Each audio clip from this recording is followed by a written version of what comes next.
So what is Kshetra? That means field. We will go into the details of each of those words very soon. Whose pragya means Kshetra is field. Means one who knows. Jnana, that root means one who knows. So the knower of the field. What is the field and who is the knower of the field? And what is Jnana? What is knowledge? And who's to be known? Because knowledge means about something, right? So Arjuna is asking, who's to be known through all this knowledge? So the knowable. And he says, what is Prakriti? What is this nature? And who's Purusha? Who's the who's the owner of this? Who's the enjoyer of this material nature or the Prakriti? There is always, these are all technical details. It does not mean it's not that Krishna spoke any of these terminologies before. No, if you go through the Bhagavad Gita first 12 chapters, Krishna has pretty much not used any of these words, especially Kshetra, Purusha. These words he had not used. He might have used Jnana and Prakriti. But in general, these are all terms that Arjuna has already heard in his life in relation to philosophy. He has some idea. It's not that he is completely illiterate. He has some philosophical idea. So he wants to clarify those things in relation to the knowledge that Krishna has already given. He wants to see, I have heard about this here and there. So sometimes you speak to people about Bhagavad Gita, they say, yeah, I was listening to this podcast, I was listening to that. And they have all kinds of random ideas and questions and terminologies. They have heard from different people, they have got some idea that they have accrued from different sources. So when they hear a talk, they may just at the end of the lecture, they may say, oh, I heard this in this podcast. Can you clarify what is it? It may be related, it may not be related, but they want to understand in it in this context. So similarly, Arjuna has learned these terms before, and he just wants Krishna to clarify these terms. That's why you may not see a direct connection between chapter 12 and 13. It's more of a out of the blue, he is asking, okay, explain these terminologies. And Kshetra means field, especially the body. The soul needs a place to actually enjoy or execute its desires currently in the material world. So this body is the field for the soul to act. And Kshetragya means who's the knower of the field. We all know our own individual bodies to some extent, but it's hard to know what's happening in someone else's body. Within our own body, we are the Kshetra. But Paramatma is the Kshetra of all bodies. Paramatma knows what is going on in each and every field. But we only know within our own field, and that too not fully. Sometimes doctors have to say that we have this disease and that disease, and we live in this body, we have no idea. And we don't even know many parts of the body, how they operate, how they work, how the various hormones are being generated within the body, and how all the food is clearly digested and how it is tracked. No, we have no idea how is the liver purifying our blood. Unless something goes wrong, only then we focus on any part of the body. When it is working, we hardly know most of the internal organs that they are doing, working hard day and night without break. There are so many organs doing so many things within our body, we hardly know them. We have a very limited understanding of our own body, what to speak of anyone else's body. So Kshetra is the body, the field for the soul, and Kshetragya is the soul who can understand the field in some ways. But the Kshetragya, the real Kshetragya with a capital K, is the Paramatma who understands all the bodies. And what is knowledge? Knowledge is to know the Supreme. And Gaya, who's that? The Supreme is the knowable, ultimate knowable. And Prakriti is the material nature. Purusha can be either the soul or the Supreme. Supreme is the Purusha because from him everything comes. Ultimately, it's all for Krishna's enjoyment. However, the soul is currently in the mood of an enjoyer. In its conditioned state, the soul is in the mood of an enjoyer, so it can also be called as a Purusha. But the soul will be a Purusha with a lowercase p, and the Paramatma will be a Purusha of the uppercase. So you can divide these six into two categories: conscious entities and non-conscious entities. Gyeya is the supreme, the object of spiritual knowledge. Gyeya is the knower of the body. It could be either Jiva or God, Paramatma. Purusha, the same way as I said.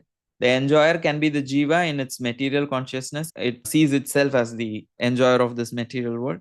Or it can be the Supreme Purusha, the Supreme Lord. So these are the conscious entities among those six because they are aware, sentient, and involved in experience and action. But there can in the other three are non-conscious entities: Kshetra, the field, the body, the material nature, is not, it's made up of material nature, it's Prakriti. So it is not conscious. So it is and can be acted upon by a conscious entity, and it lacks awareness. Prakriti, the material nature itself, is end of the day, though it's an energy of the Supreme Lord, is again inert. Jnana, it is a process to know the Gya. So the process itself is not conscious. It's a process. It's a methodology to know the Supreme. So in that sense, Jnana, the knowledge itself, is not conscious. So in this way, you can divide these six into two categories: conscious and non-conscious entities. And you can always stop me, though this is very technical. I'm going to now read Prabhupada's purport also towards the before we end of this particular verse 1. Still, if you need, you can always stop. But I'm seeing the same thing in different perspectives. So we're not seeing new things. Those six topics we discussed, we are going to see that from different perspectives and classify it differently.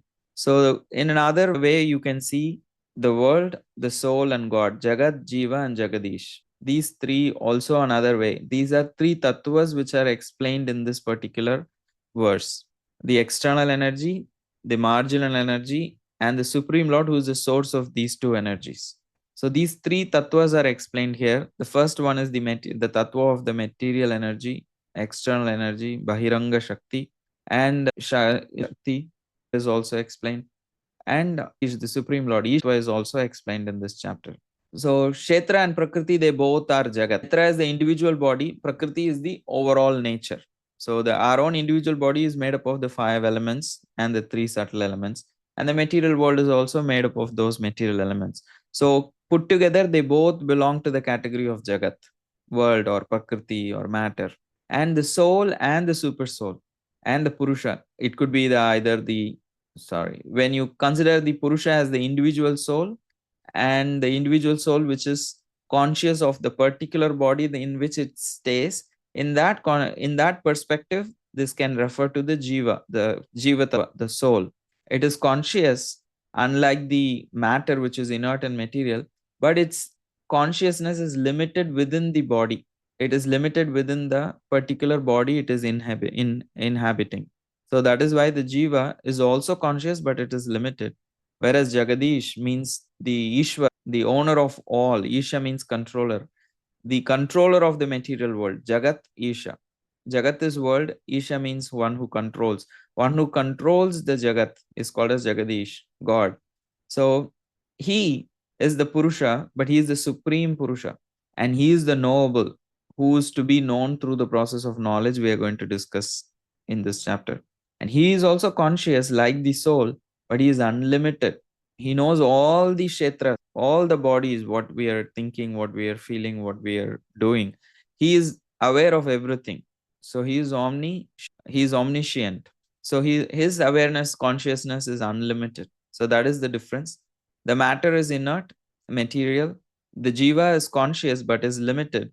But the Supreme Lord is also conscious, but he is unlimited. So this is the tattva, the difference. The nature of each of those tattva is this. And understanding this 3 tattvas is very key to liberation. So that's why Krishna is dedicating here the whole chapter and trying to understand these 3 tattvas. That there is enjoyer, who's the Supreme Lord, the nature, enjoyer, and consciousness. This is the title of this chapter. Nature, which is the Kshetra, the individual body, and the Prakriti, the material nature. Enjoyer in terms of the Supreme Lord. He's to be known, Geya. He's the goal of all knowledge, and he's the Supreme Purusha. I'm sorry, I'm just repeating the same things in different framework, but it is for us to understand this from different perspectives. And consciousness, the Jiva. He's the Kshetragya, aware of one particular body, and he, in the attitude of enjoyer, he is the Purusha. So understanding these 3 categories is very important to liberation, as Krishna explains in this chapter in one of the verses. So that is why this whole thing is being clarified by Arjuna for all of us. So if there is anything that you want me to say more, please feel free to, because I'm at the end of my wit in trying to explain these 6 topics, and we'll come to it more as we go through the chapter. However, if we can read Prabhupada's purport also, it is much more clarifying. I am making it more complicated, but okay, let's go read the purport of Srila Prabhupada. If you have an access to the book or a soft copy, please turn to 13.1. Would anybody like to read? I would like to volunteer. Yes, please. Thank you. Purport. Arjuna was inquisitive about Prakriti, nature, the enjoyment, Kshetra, the field, Kshetrajna, its knower, and knowledge and the objects of knowledge. When he inquired about all these, Krishna said that this body is called the field, and that one who knows this body is called the knower of the field. This body is the field of activity for the conditioned soul. The conditioned soul is entrapped in material existence, and he attempts to lord it over material nature.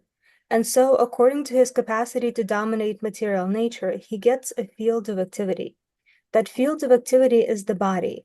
And what is the body? The body is made of senses. The conditioned soul wants to enjoy sense gratification, and according to his capacity to enjoy sense gratification, he is offered a body or field of activity. Therefore, the body is called Kshetra, or the field of activity for the conditioned soul. Can Now, we pause there? Because this, until now, Prabhupada has given the 6 questions that Arjuna asked, he has listed, and then he went on to detail speaking about what is the body and why do we get a body and what is the condition to get a body and what is the body itself. So he explained all of these things very nicely. He didn't even wait for Krishna to answer these questions in the next verse, because Krishna is answering these questions. Arjuna only asked questions. Krishna has not answered them. That's going to come. That's going to come in the, what do you call, in the next verse. But Prabhupada, out of his compassion, is giving the answers right here. Whatever Krishna is going to explain, he is explaining it here. And anything that stood out in understanding what is the body, from the 3rd line until wherever we read, this is all just about the body, which is called as the field. Anything that stood out, any questions on the term called Kshetra or body or field? For this chapter, you need to know these 6 Sanskrit terminologies and their English equivalents and their explanations. Only then you can grasp the whole chapter. So if otherwise, you'll just be like blinking at the whole content which is going to come. So it's very important to know these 6 terminologies and the English equivalent, and also what do they actually mean. So what is the field? The word field in this particular chapter will always refer to body. And that's why Prabhupada is taking his time to explain that right in the beginning, at the outset of the chapter. So what is field? He says the body is called as field because this body is the field of activity for the conditioned soul. Because we all want to do some work. Without the body, we'll be ghost. We won't be able to do anything. We have desires, but how will we accomplish those desires? Through the body. And the other good, nice thing that I observed how Prabhupada is explaining is what is the body after all? He says his body is made up of senses: eyes, ear, nose, and the hands and the legs. And if you see, whenever any of these senses become like dysfunctional, then our ability to do something with this body becomes limited, right? Say, for example, if I become blind, then my ability to do action within this world becomes immediately limited. So we think body is just the form, but Prabhupada, what is he saying? Body is actually the sense made up of senses. The moment, say, for example, I cannot see, how much I become limited. This body almost becomes useless in my interaction with the world. Imagine I cannot smell or I cannot hear. There are people who cannot hear, speak. Then it becomes very difficult. Your ability to interact with the world becomes completely limited. So the body is not fully equipped to be a proper kshetra for the soul. The soul has to suffer. Imagine if somebody is blind and cannot hear and cannot speak. Oh my God, life is going to be hellish. You pretty much you live like a vegetable. It becomes very difficult. And we may think, oh, why somebody has vision, somebody is born blind, somebody is born mute, why? So then he says, we according to his capacity to enjoy sense gratification. What is that capacity? Capacity means here refers to karma. Depending on the karma, we get a certain kind of body sometimes, and we should be grateful that we have a body which has all these senses operational. So then we can actually engage in this life in general, experiencing the life and the world, and also experience in higher pursuits of knowing about Krishna and all of these things. So the senses are the most important faculty in the body. When any one of those senses become affected, then our ability to use the body, interact the body, act in this body, and act through this body becomes very limited in this world. So does that make sense? How Prabhupada is covering in a very deep way this concept. Yes, Purva, please. Gee, I just wanted to remark that you said that the senses are the most important thing in this body. Yet, however, we are trying to rise above the dualities of the senses that arise, isn't it? Yeah. But the process of bhakti itself is engaged through those senses, right? Like you chant, you hear, Yes. you decorate the deities, you go to holy places. So when the senses become weak or when they are not functioning, when they are like disabled, then it becomes very difficult. It's not that bhakti is exclusively dependent. Say, for example, if I cannot hear, speak, and see, it becomes very difficult. Even if someone wants to give me bhakti, how will they? Yes. How will I ever know how Krishna's name sounds and how Krishna looks like? It becomes very difficult. So these senses are very important. That is why process of in Narada Muni explains bhakti as a process. In his definition of bhakti, he uses senses. He says, what is bhakti? Bhakti is the process of engaging one's senses in the service of the Supreme Lord without any personal benefit or desire, without any selfish desire, giving up every other identity and holding on to the identity as a servant of Krishna, from giving up every other identity except being a servant of Krishna, with a pure intention. When we engage our senses in the service of the owner of all the senses, Krishika means senses. Krishika, Isha means the same thing. Recently, in the previous slide, also I explained. Isha means one who is the controller. Ka means senses. Rishikesh means one who is the lord of all the senses. So engaging the senses in the service of the Supreme, in the service of the owner of all the senses, is called as bhakti. He is giving a definition of bhakti based on the senses. So it is very important. Though they are material, they can be spiritualized by engaging in the service of Krishna. Same Krishna says, he says, with your senses, you cannot grasp my spiritual name, form, and all these things. But if you begin with serving me with your tongue, if you can begin to serve me, I'll actually reveal myself. So Krishna can be revealed by the proper engagement of the senses. So spiritual life means that is why regulating the senses from material enjoyment and engaging them in spiritual practice. That is all is spiritual life. Okay, thank you. Okay. Purva must be thinking, I innocently made one comment and you have given a 5-minute lecture on that. No, I don't think like that. Otherwise, I would not. Why would I be here then? No, I'm like joking. Don't worry. Thank you, Olga, for reading. Would you like to continue? Yes. Now? Now, the person who should not identify himself with the body is called Kshetra, the knower of the field. It is not very difficult to understand the difference between the field and its knower, the body and the knower of the body. Any person can consider that from childhood to old age, he undergoes so many changes of body and yet is still one person remaining. Thus, there is a difference between the knower of the field of activities and the actual field of activities. A living conditioned soul can thus understand that he is different from the body. It is described in the beginning, Tehinos Nin, that the living entity is within the body and that the body is changing from childhood to boyhood and from boyhood to youth and from youth to old age. And the person who owns the body knows that the body is changing. The owner is distinctly Kshetra. Sometimes we think, I am happy, I am a man, I am a woman, I am a dog, I am a cat. These are the bodily designations of the knower. But the knower is different from the body. Although we may use many articles, our clothes, etc., we know that we are different from the things used. Similarly, we also understand by little contemplation that we are different from the body. I or you or anyone else who owns the body is called Kshetragya, the knower of the field of activities, and the body is called Kshetra, the field of activities itself. Would you like to pause there? So first we saw what is the Kshetra, the field, or otherwise called as body. And now we are seeing the soul. And I appreciate so much how Prabhupada wrote the first line. Now the person who should not identify himself with the body is called as Kshetra. It's such a poetic way of saying. We can say the soul is the Kshetragya. He's saying the person who should not identify with the body, because currently our problem is identification with the body and we think I am this body. So that's why Prabhupada very poetically and beautifully puts it out. The person who should not identify himself with the body is called a Kshetragya, or the knower of the field.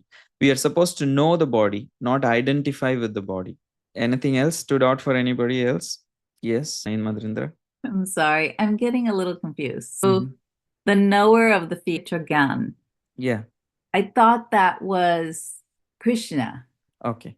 And that is Prabhupada is going to come to that. But the shortest explanation is we know our own body to some extent. So that is why in relation to this body, we are also one of the Kshetragyas. We are not the only knowers, but we are also one of the knowers. Since we are speaking about an individual body, we also have a stake in it.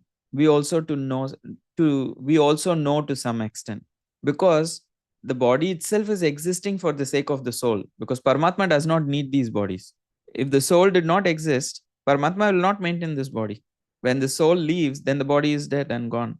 So that is why the first stake in this body belongs to actually the soul, because this body itself has come into existence because of our desires to enjoy.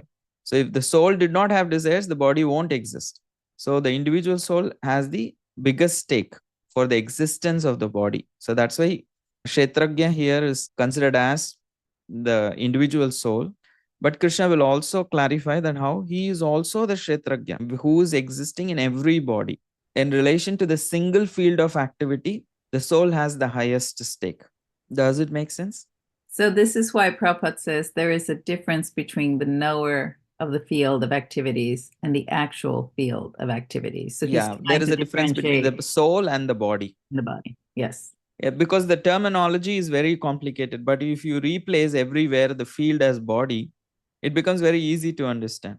However, because Arjuna is asking a technical question, Prabhupada is forced to use those terminologies. Thus, there's a difference between the knower of the field of the activities. Prabhupada could easily say, thus there is a difference between the soul and the body. The sentence would be short and clear, but he is forced to use those terminologies that Arjuna is using. So who is the knower of the field of activities? That is the soul. The actual field of activity is the body. So the sentence is actually, thus there is a difference between the soul and the body. As simple as that. Hope that clarifies. Yes, thank you. Okay. Would you like to continue, Olga? I know we are stepping beyond 10. Just a few more minutes, we'll finish. In the first 6 chapters of Bhagavad Gita, the knower of the body, the living entity, and the position by which he can understand the Supreme Lord are described. In the middle 6 chapters of the Bhagavad Gita, the Supreme Personality of Godhead and the relationship between the individual soul and the supersoul in regard to devotional services are described. The superior position of the Supreme Personality of Godhead and the subordinate position of the individual soul are definitely defined in these chapters. The living entities are subordinate under all circumstances, but in their forgetfulness they are suffering. When enlightened by pious activities, they approach the Supreme Lord in different capacities, as the distressed, those in want of money, the inquisitive, and those in search of knowledge. This is also described. Now, starting with the 13th chapter, how the living entity comes into contact with material nature and how he is delivered by the Supreme Lord through the different methods of fruitive activities, cultivation of knowledge, and the discharge of devotional service are explained. Although the living entity is completely different from the material body, he somehow becomes related. This is also explained. I think that's very clear, so there is nothing to explain. Thank you, Olga, for reading. We will go through it. Let's see. Let's take by section. So in the first 6 chapters, basically, Prabhupada is speaking that how the soul is explained. If you remember in the 2nd chapter, the first knowledge that Krishna gave to Arjuna is about the soul, right? Sankhya Yoga. What is the soul? How it is different from the body? That was the whole thing explained. And the position by which he can understand the Supreme Lord are also described. Like how can he understand the Supreme is also explained in the first 6 chapters through Karma Yoga, through Jnana Yoga, through Dhyana Yoga, meditation. Some of the methods to understand the soul and the Supreme was explained in those first 6 chapters. However, the Bhagavan aspect was very clearly explained in the chapter 7 to 12. And also the difference between the soul and the Supreme Lord is also very clearly delineated in the middle 6 chapters from 7 to 12. Does that make sense? That's what Prabhupada is explaining in the first 10 lines. So in the middle 6 chapters of the Bhagavad Gita, Krishna and the Supreme Personality of Godhead and the relationship between the individual soul and the super soul in regard to devotional service are described. That is basically Bhakti Yoga is described in the middle 6 chapters. And why Bhakti Yoga is described? Because the superior position of the God and the subordinate position of the soul, it's an eternal relationship. So that is being emphasized before getting into the Jnana Yoga, because Jnana Yoga, they focus on the oneness, the qualitative oneness of these Supreme and the soul. They try to focus on the oneness aspect. But before that, we need to understand, yes, there is some oneness, but there is a lot of difference also. So that difference is emphasized through the Bhakti Yoga, because there can be only worship when one is a subordinate, the other one is a superior. So that is why Prabhupada is saying the subordinate position of the soul is very clearly defined in those middle 6 chapters. And he goes on to say how the soul is always subordinate under all circumstances to the Supreme. And because they forget their subordinate position, they are suffering in this world. We all think I am the master. That is why we are having trouble. So when enlightened by pious activities, they approach the Supreme Lord in different capacities. So he's saying people may approach God through if they are distressed, or if they want some money or wealth, anything, or they are just inquisitive about higher things, or they are seriously in search of spiritual knowledge. So that was also described in the 7th chapter, how all of these people approach God. But now in the 13th chapter, how the living entity comes into contact with material nature and how he is delivered by the Supreme Lord is explained. Basically, what is this chapter trying to explain us is, why did the soul actually come into this material existence? So this is what is this particular chapter is focusing. So the slide is, there is nature, there is God, and there is Jiva. So these 3 categories are very clear. But how did this Jiva get trapped into the material nature? And how can this Jiva get released from the entrapment in the material nature? That is the whole purpose of this chapter. So that is why the title is Nature, the Enjoyer, and the Consciousness. So as long as the Jiva is in the attitude of an enjoyer, then it cannot escape the material nature. So it needs to work on the consciousness as a subordinate to the Supreme, then it will get liberated from the material nature. So that's why Prabhupada is saying in the 13th chapter, how the living entity comes into contact with material nature. What is the reason? And why is he continuing to suffer in the material nature? And how can the soul can be delivered? How can the soul be delivered? By knowing the Supreme Lord. That's why Gyeya, who is knowable. By knowing him, we can get released from this material nature. So although the living entity is completely different from the material body, somehow he becomes related. This is also explained. So this is all the introduction to this chapter. That's why I'm taking the time, because unless you understand the technical terminologies, it will be very difficult.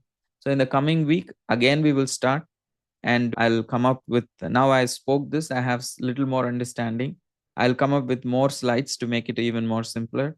So we need to get this, what you call, technical things. And if you understand these 6 terminologies, you can pretty much know this 13th chapter. So I usually don't want to get technical, but the coming chapters are technical. So it's better to know these things, because that's the purpose of the chapter itself. So thank you very much. And I apologize for having a very intense topic for on a weekend morning, but only Arjuna has to be blamed. Prabhu, I'm sorry, I didn't realize you were going into 13 this week. How many more chapters should we read, or verses of this chapter? Okay, Try you to can read the whole read thing? until verse 7 for the next week at least. With the purpose, if you can read the first 7 verses, it will be helpful. Sorry, I'll also post it on the WhatsApp group. Or Guruva, can you just take it, do me the favor? Post for the next week that we all supposed to read with purpose from verses 13.1 to 7. Can you do that? Okay, 13.1 to 1 to 7. 7. Both the verses and the purpose for the next week as a preparation. Okay, I'll post it today and as a reminder during the week as well. Yeah, I'm in the middle of the week. Yeah, because I have to remind myself to post, so it gets complicated. That's yes. Okay. So thank you. If there are any questions we can take at this time, otherwise happy to let you guys have your weekend. Okay. So please, yes, Chakra. Wait, Prabhuji, I just had a question because in school, we were learning about like the theory of evolution and like how we evolved from monkeys and stuff. So like, how does that, is that like true or something? Or like, what, like, how does that like connect to this? I don't know. Yeah, whatsoever, they don't have clear scientific proofs. It's a theory. They have some bits and pieces of evidences, and so many, like the non-Rithal man, like they just fabricated that whole thing to prove that, and later it came out that it was a fabricated evidence. So the theory of evolution, it's a theory. However, it has no credential, though the scientific world is holding on to it as if it is like an absolute truth. They don't really have enough proof to completely prove it to the world, and it's not true either. And there's not, even if they just put together bits and pieces to make a case. They don't have a very clear evidence. And there are scientists who don't agree with Darwin's theory of evolution. It's not that people like us who believe in a theory of creation, we don't believe. Even scientific, there are so many scientists themselves, they don't believe in that. And also reading like what Darwin put, there are so many changes that has come to the theory even after he passed away. So they are continuing to figure out. But the whole idea of all those three theories, like there are chemical theories about the origin, there are physical theories about origin, there are biological theories about origin of life and species. Say the chemical theories work on the origin of life, and the biological theory works on origin of life and species, and the physical theories work on origin of matter itself. So they are all looking for the origin, they are all looking for God, but they have come up with their first, what do you call, first rule is there cannot be a supramundane reality which can be the source of any of these things. That itself is, you should first accept that there is nothing like that, then you focus on these theories. So their willful neglect of supreme source sends them down a rabbit hole that they have to come up with various arguments to, because they have kept God completely out of picture. They don't want God as an answer, they want answer for their intelligence.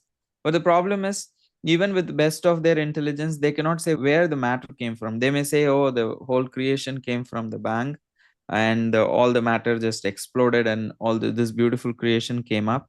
But you ask them where the matter came from, they face the same dilemma as the spiritualist.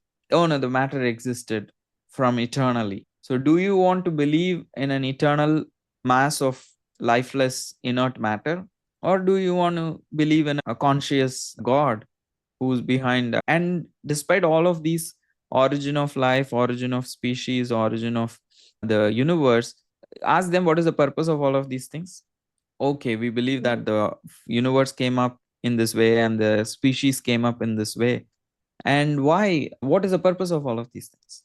So those aspects are not at all covered because they are focusing through a very limited understanding of matter, and they are hell bent on not like saying there is no God.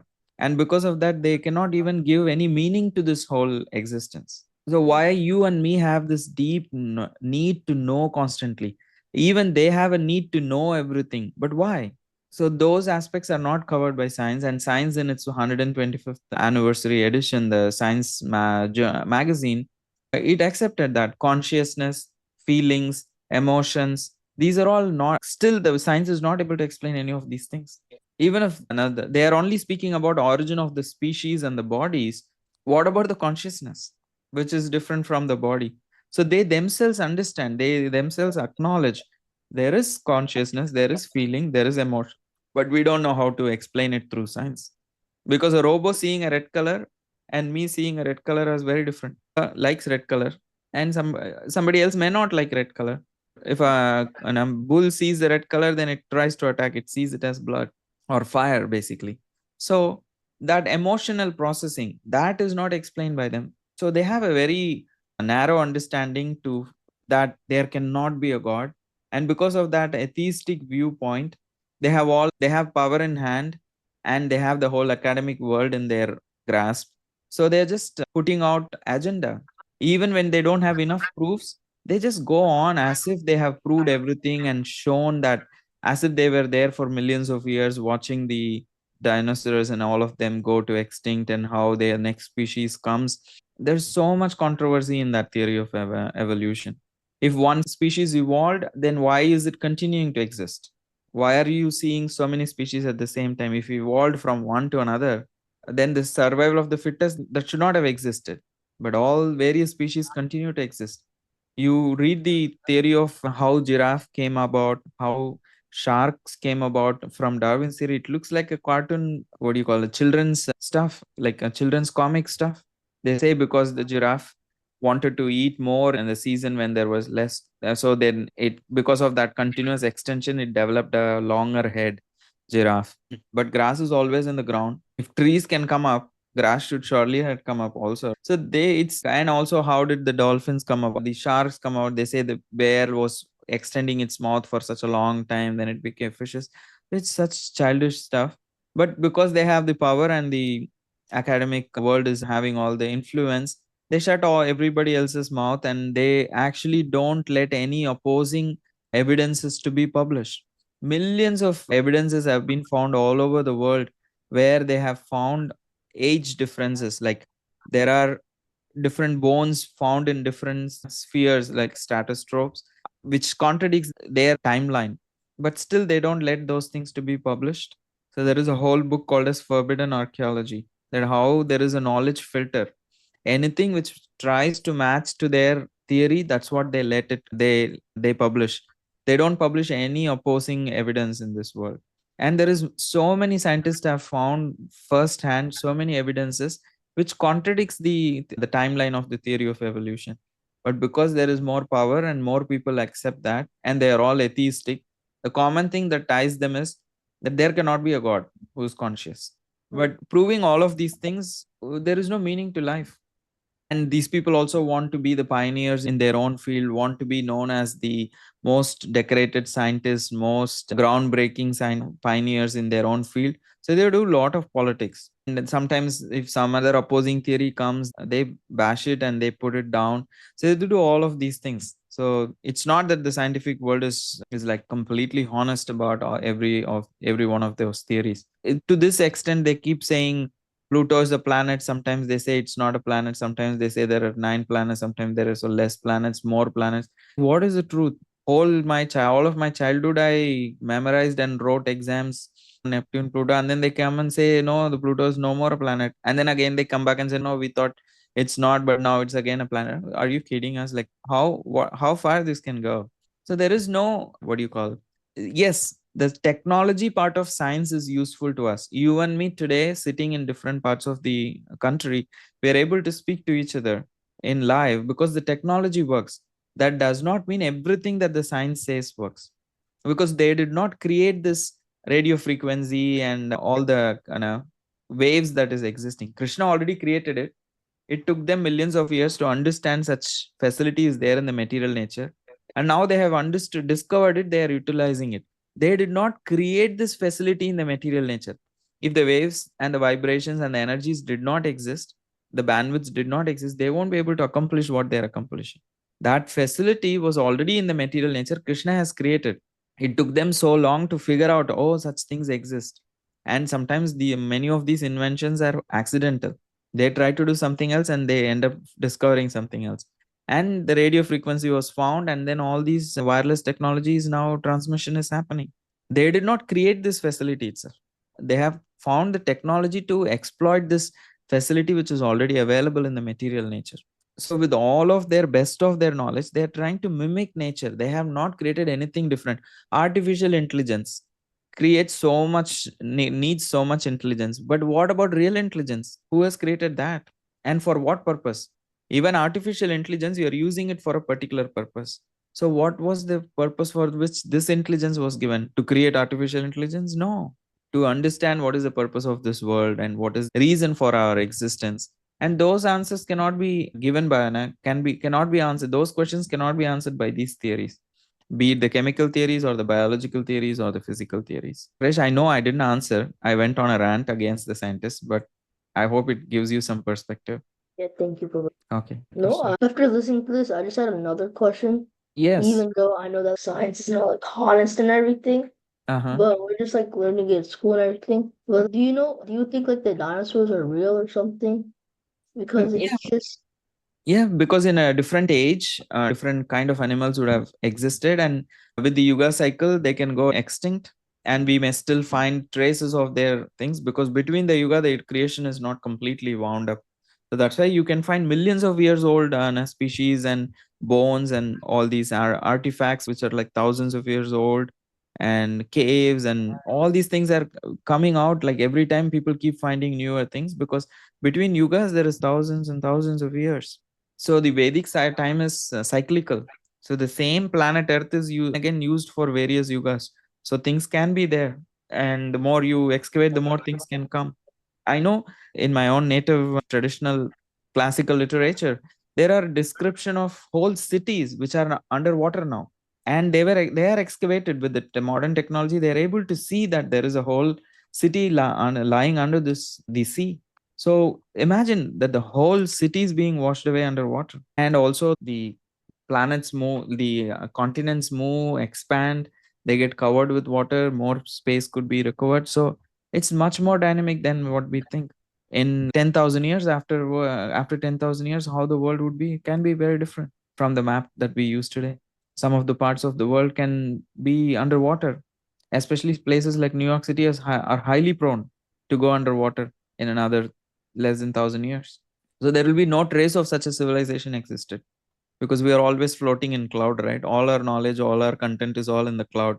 When electricity goes, there will be no trace of such a civilization existed actually. People will think all the data centers as museums, like not knowing what is these things we're doing. So every civilization had its own. Like you go to India, see those temples with all the modern technology, these people are unable to figure out how they actually made these temples. If you think that before 1,000 years people were primitive, then how did they actually build all those temples which they cannot even think of making today with all the technology that's available to them? Forget about making them, they are still puzzled how did they actually make it, what kind of technology these people used, because the pillars you hit, different parts of the pillars is giving different musical instrument sounds. So there was technology, it was a completely different level of technology. So it's not that anything in the past was like dinosaurs. Like what's stopping them from existing? Why Krishna cannot create such huge? If imagine if you didn't know or see that something called as an elephant existed. Tell me how logical it is for an animal to have the shape of an elephant that it has, to have a huge body and a long nose. In any one of us imagination, can we think elephant is like a logical animal to exist? If we never knew something as an elephant and you explain to me the elephant, I would say, oh, it just sounds like too good, too wonderful to exist. But even in our own life, we see elephants. It's just an expanded version of that. Why the dinosaurs cannot exist? Krish, I'm not arguing with you. I'm just giving you my opinions. Thank you, Prabhuji. Hope it I makes like sense. that. Thank you. Chakrish thought, okay, I don't want to make Prabhuji more angry. Okay. Thank you. It's No, not that I no, have definite. No, I'm just joking, Chakrish. Like it's not that I have definitive answers, but these are arguments that we can think in this perspective also. So the science and scientists, they pose as if they know everything, but the reality is there are so many things that they cannot actually explain, even within the scientific realm. Like they don't have answers to everything that they actually claim to